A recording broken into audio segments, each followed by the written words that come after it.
Sir Roger Scruton is a writer and philosopher who has published more than 40 books in philosophy, aesthetics, and politics, all widely translated. Well known for his BBC documentary, Why Beauty Matters, he was knighted in 2016. He's a Fellow of the British Academy and a Fellow of the Royal Society of Literature. He teaches in both England and America and is a Senior Fellow at the Ethics and Policy Center in Washington, D.C. He is currently teaching an MA course in philosophy for the University of Buckingham. Please help me welcome Sir Roger Scruton.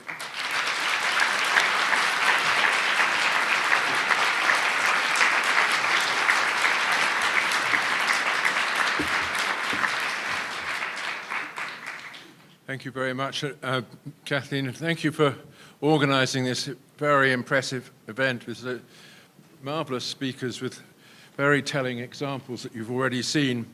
Now, I want to talk not from the Catholic perspective. I am, I suppose, from the religious point of view, an Anglican, and although the Anglican Church calls itself Catholic, it also calls itself Protestant when the need arises, which is just about every possible political situation. Of course, its congregation is, by and large, neither.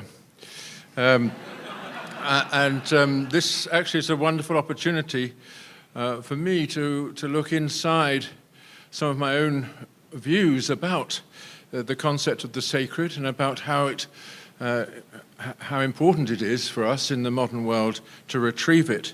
And I want to talk really from the philosophical point of view, taking into account the fact that we do live in a largely secular society, perhaps less so here in America than in Europe, but nevertheless it still is largely secular.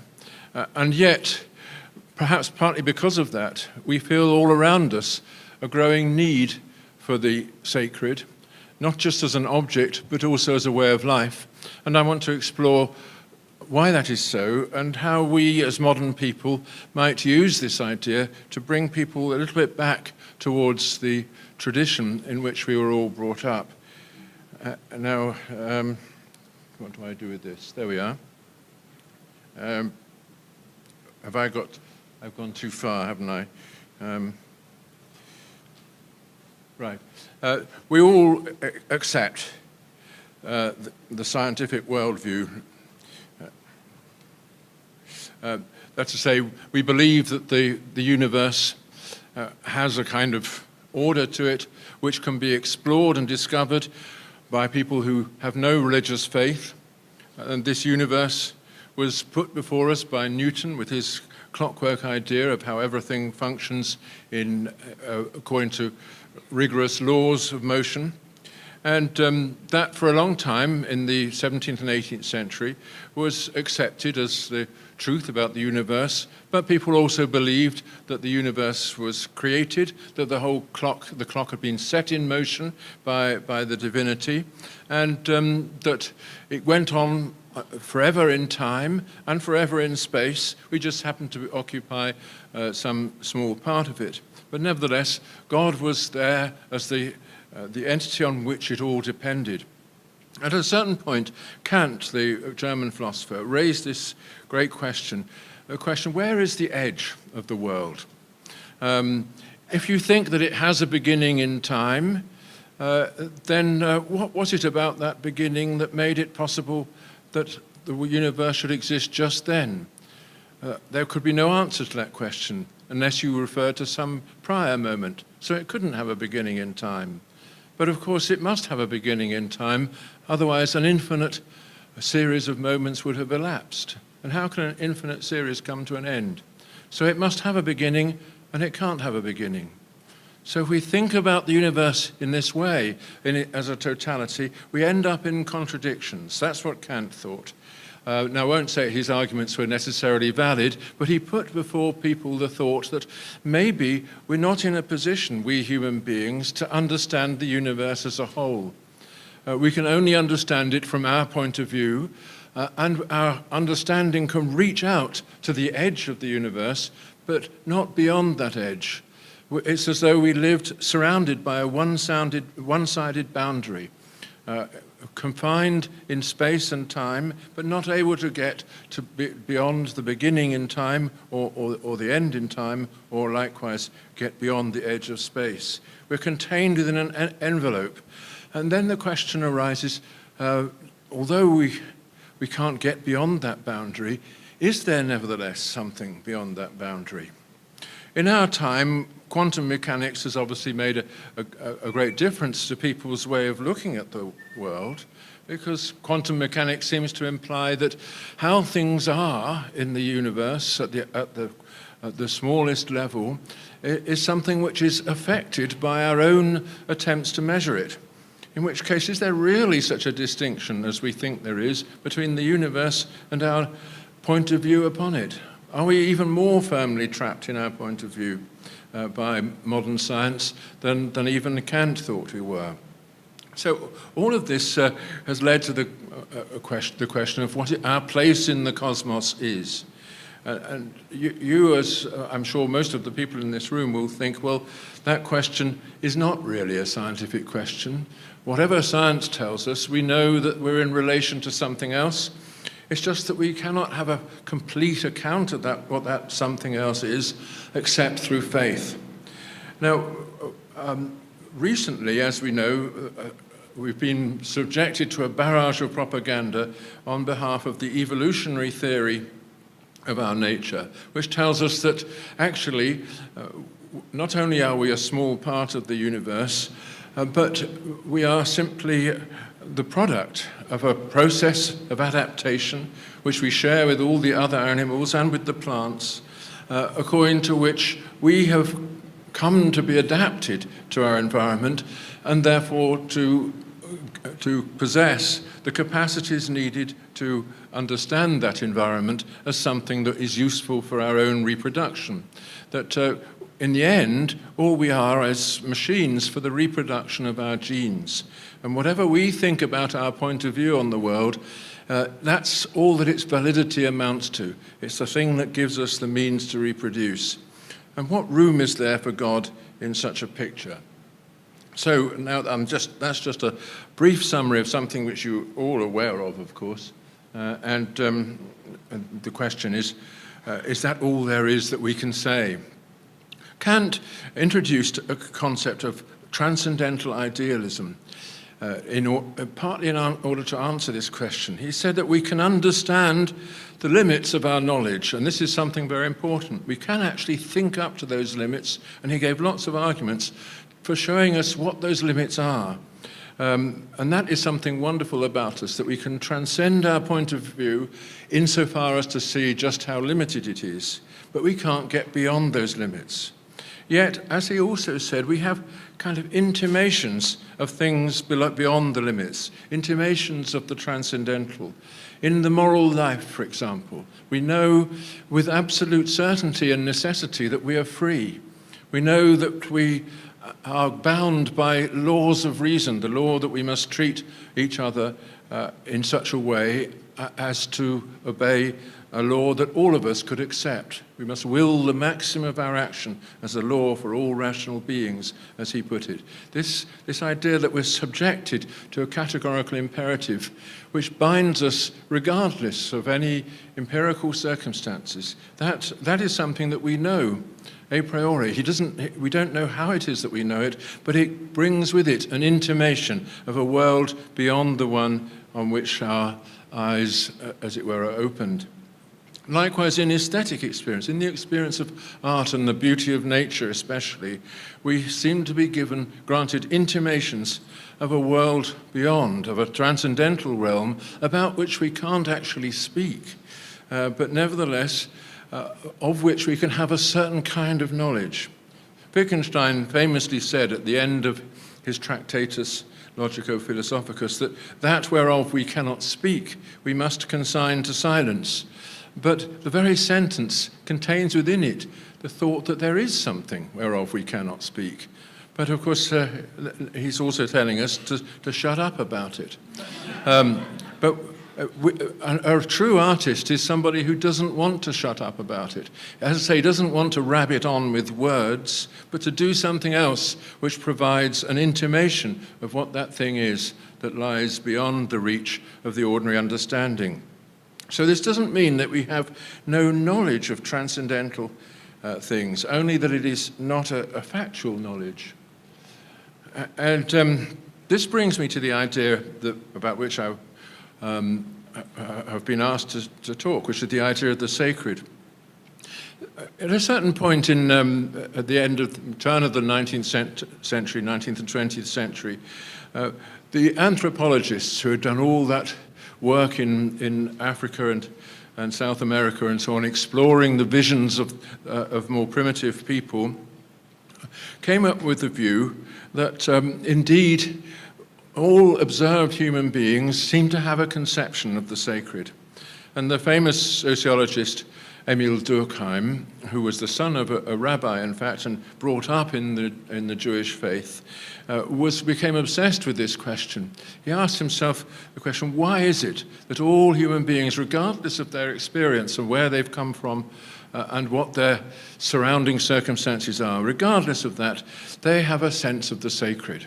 As he described it, they have a sense that certain things are set aside and forbidden, like the Ark of the Covenant, the Holy of Holies, the thing that cannot be touched without some transcendental authority for doing so. And these things are surrounded by rituals in which our bodies, so to speak, are taken over by the collective need for reverence. And of course, this wonderful Mass that we have just been to is a perfect illustration of this conception of the sacred, but embellished in a very interesting way, embodying 1,000 years of tradition. Now, people give evolutionary explanations of this. They say that, this forbidding of things, this holding things apart, is a way of reinforcing our sense of community. If we're all, as it were, subservient to this act of reverence, if we all join in the ritual and recognize the untouchability of the object, that holds us together in a way that we would never be held together by a mere contract or a mere agreement to be with each other. And this has a role, again, in reproduction.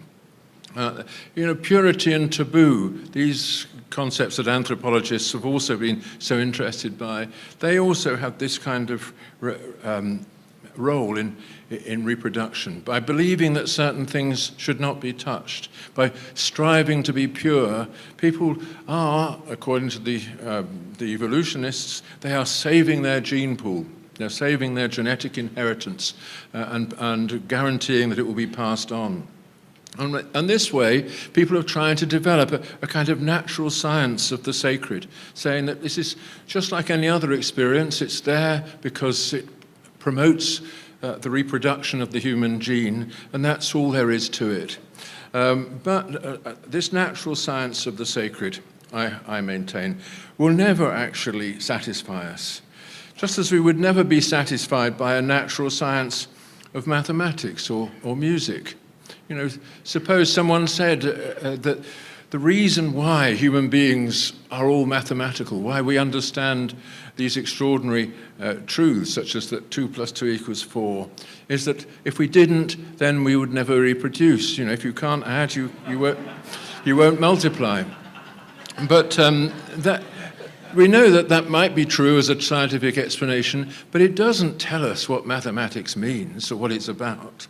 And the same is true of music as well, and the same is true of the sacred. It's not an instinctual thing. It belongs to our way of thinking about each other, to our reasoning and our self-knowledge. And there grows around it a whole system of storytelling and beliefs which gain confirmation in our experience. We know that our sense of the sacred is directed towards the world in some way. It's directed towards that one-sided boundary which we cannot cross by ordinary thinking, but we do seem to be able to cross in moments of inspiration and elevation of the kind that art puts before us. So no such science of the sacred would ever satisfy us. Here is a sacred picture. It is, of course, a Virgin and Child by Bellini.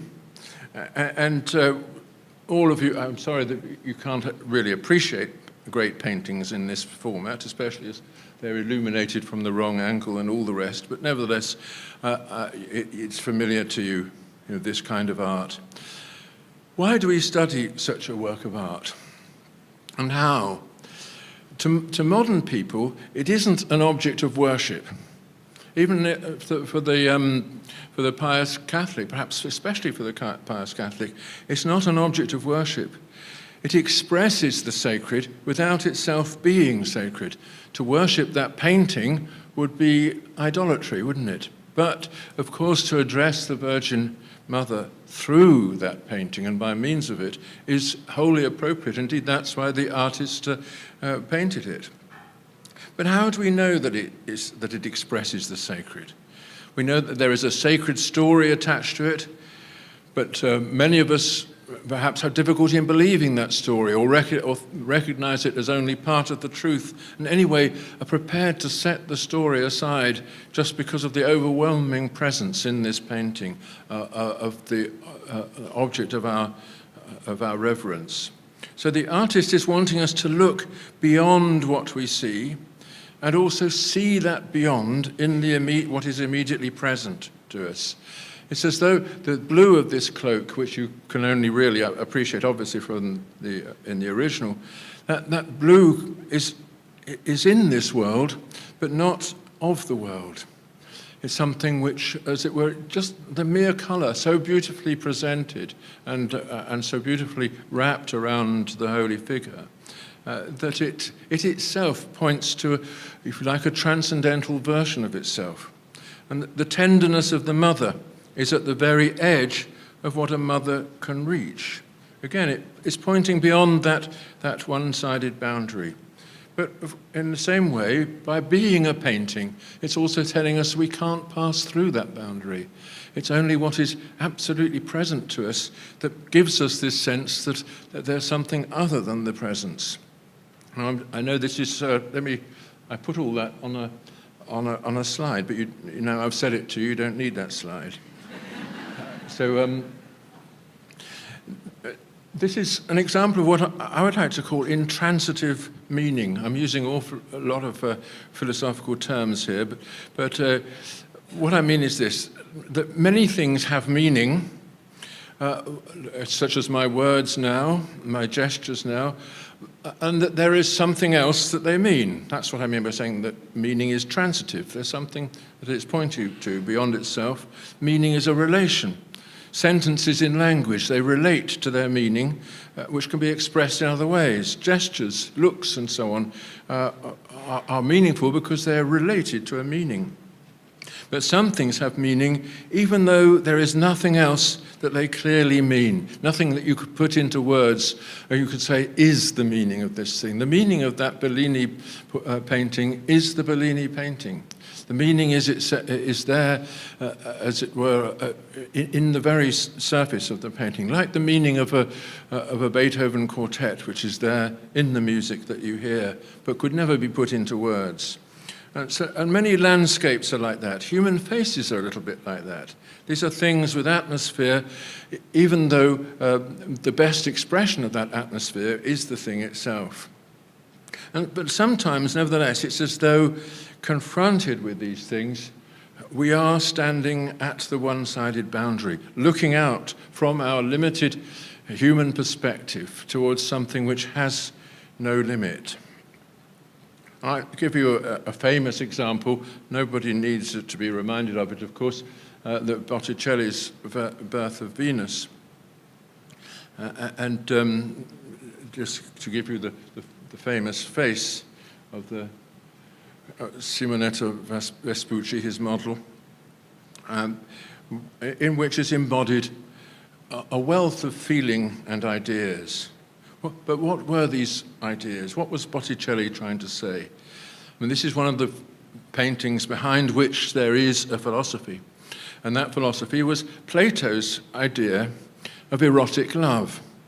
Plato argued that, that beauty is the object of desire, but that when you fix upon the beauty of the other person and your desire is aroused by this, it's a mistake to think that you're aiming to do something with that person, to unite with that person in the physical way that our sexuality prompts us to unite with them. Although erotic feeling fixes on the individual, it actually is seeking the transcendental. It can never really be satisfied by the act of love itself, and indeed must in the end be transcended so as to point beyond the individual to the realm of absolute ideas of which that individual is an expression. And this is a little bit like what Dr. McNamara was talking about when he referred to the ontological essence of things, that there is, if you like, an ideal essence of each individual which captures nevertheless the individuality of that thing and tells you why you love it, want to be with it, and want to study it. But what you want to be with is not the individual for Plato, it's the idea of that thing. But the painter, of course, can't show the transcendental. He can't show the transcendental. He takes us up to the boundary, and the look of this Venus, this is what Botticelli, who was himself a Platonist, what he wanted to convey, that the look that comes from these eyes comes from beyond them, from a place that we could never ourselves reach. It comes from a region that we know only in this way, by acquaintance, as it were, and we know it through the experience of erotic love just as much as we know it through the experience of prayer and through the confrontation with beauty in all its other forms. So the meaning in this face is in the face, but it's somehow not of this world. And I've said that also in the slide, but you don't need it.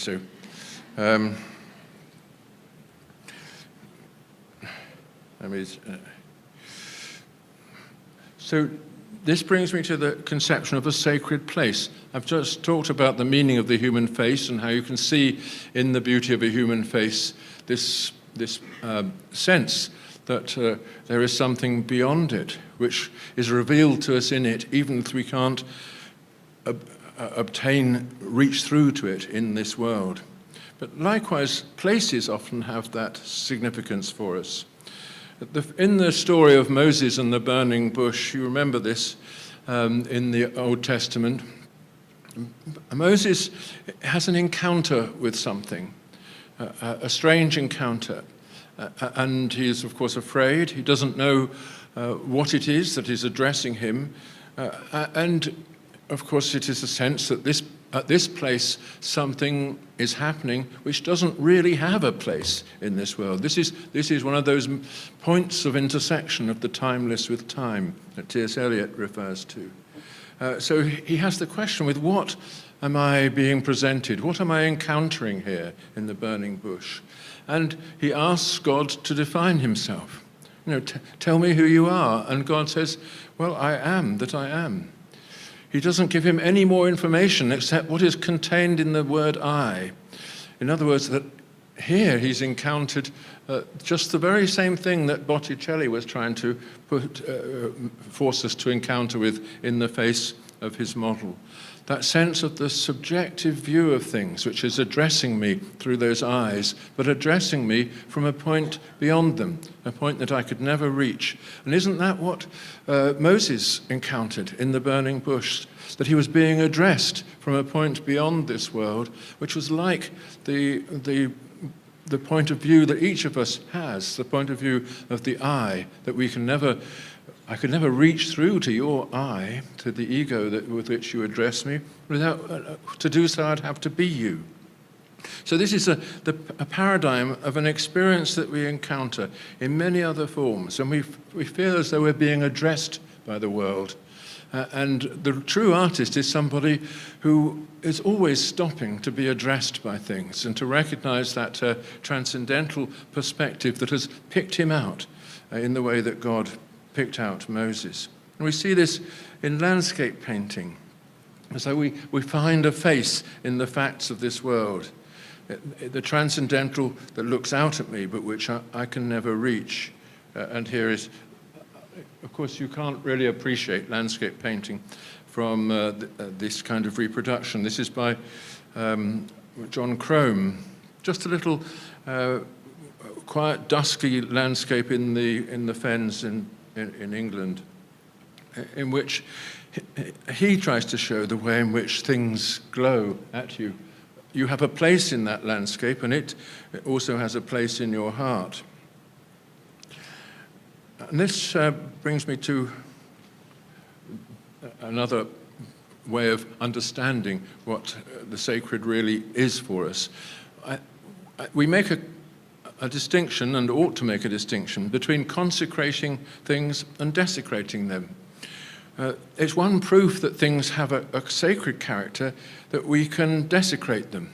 And I think this is something which many modern people feel, including atheists and agnostics, that we live in a world where far too much of what we love and need has been desecrated. Not just the desecration of our cities by throughways and all the rest. I shall show you some examples in a minute, but also the desecration of things which really matter to us. The face is one prime target of this. The defacing of the person by pornography and violence in the cinema is something that we're all familiar with, aren't we? That this, as it were, taking attention from the thing that really matters, the thing that Botticelli was trying to show us in that wonderful picture of his idealized object of love. Taking attention from that and directing it to the mere body, the body without the embodied subject that gives it its meaning. And all of pornography and cinematic violence has that as part of its repertoire. It's as though people can't live with the ordinary human face because judgment comes from that face. And living with judgment is hard. So to desecrate it, we all have a motive. And we deface the environment too, with garbage and graffiti and the clamorous adverts everywhere that put the world on sale. Were you all familiar with the Great Pacific Garbage Patch, which is the size of Texas? This is the result of our desecration of the world, the easy way in which we throw things on to what actually ought to be an object of respect and reverence, namely the earth around us. And this is what we do to our environment, our urban environment. This is obviously a little chunk of Los Angeles. If only Los Angeles was just this little chunk, it wouldn't matter so much. But it's almost the size of Chicago, perhaps even bigger. As you can see, there's no place for a human being in that. If you broke down there, you would be lost. All there is this instrumentalized environment which could go on forever, in which no human being could have a home. And I contrast it with, you can contrast it with what we all know, what a real environment, which is a home, looks like. Of course, Venice is a paradigm. This is a simple little backwater, but whatever else you think about it is so obviously a home. It's not just the washing hanging between the buildings that shows this. It's the very architectural forms and the details and the way things are jumbled together in the way that a conversation is jumbled together. So some thoughts from Venice before I draw to an end. In those little streets, little back streets of Venice, it's so obvious that the parts fit together with a kind of spiritual affinity. But it's an ordinary, day-to-day sort of place. And you could desecrate it and every little inch of it is now protected either by custom or by law. But you know very well that if you got a modernist architect like Frank Gehry to work on the back streets of Venice, very little of that domestic peace would remain. Indeed, it would be something shiny and repellent towards the human observer, something which is like a spaceship landed from outer space. And the Venice streets teach us about the ordinariness of sacred things, and that's why we don't notice them, and why we expose them to desecration. One of the great triumphs of the Roman Catholic Church is to have made the Mass into something ordinary as well as extraordinary. It's something which happens at any moment in a small corner of the city, where visited just by 2 or 3 old ladies perhaps, and yet is a visitation of the transcendental. In just the same way, those old forms of architecture were making the transcendental, bringing the transcendental into this world as an ordinary and day-to-day thing. And children know about this. Here's a little picture of 2 girls laying a table at their school for the Parents' Day, and you can see, in their expressions that everything matters about where they put those plates, how they put the knives and forks. They know they're not doing it for themselves, they're doing it for other people, and they're doing it because these things have a meaning. It's the same kind of transcendental meaning, the meaning of the transcendental in the moment, that art has. Although it's not a work of art, it nevertheless involves getting things right. And this is part of what I call the aesthetics of everyday life. We want to fit things together. And we don't do this for ourselves, we do it for other people. And we understand other people as having a face, as does the world that you share. That has a face too, and those children are building a face for their little world. And it's, again, as though you were both within the envelope and looking out of it. And the true artist is always standing on that edge, like Botticelli, learning to see the world with Botticelli's eyes, therefore. So I haven't given you the words, but learning to see the world with Botticelli's eyes is learning to see the why of things. Why are things like that? Why do things look like that? They look like that because that's the way they look at us, even inanimate things. So a little bit of philosophy here. We know the world in more than one way. Science explains things. I referred you earlier to the whole natural science of the sacred, which explains our feeling of the sacred in terms of its evolutionary potential. Fine, we can accept all that, but that's not the only way we have of knowing the world. We also interpret it, as in our moral life and our aesthetic understanding, when we're looking into things with Botticelli's eyes. So science explains our sense of the sacred in one way, but it won't understand what it is in itself, any more than it understands what those children are thinking about the table they're laying. They are doing this as an act of service for the eyes of the stranger whom they've yet to meet. And it is something which involves a different kind of relation to their world from the one of a scientific inquiry. And they have of course, this is one of the problems that we're living through. People don't seem to accept that there's any other way of understanding things than the scientific way. And this leads to scientism, which is a kind of a systematic misunderstanding of the human world. Okay, so let me give you a few tentative conclusions.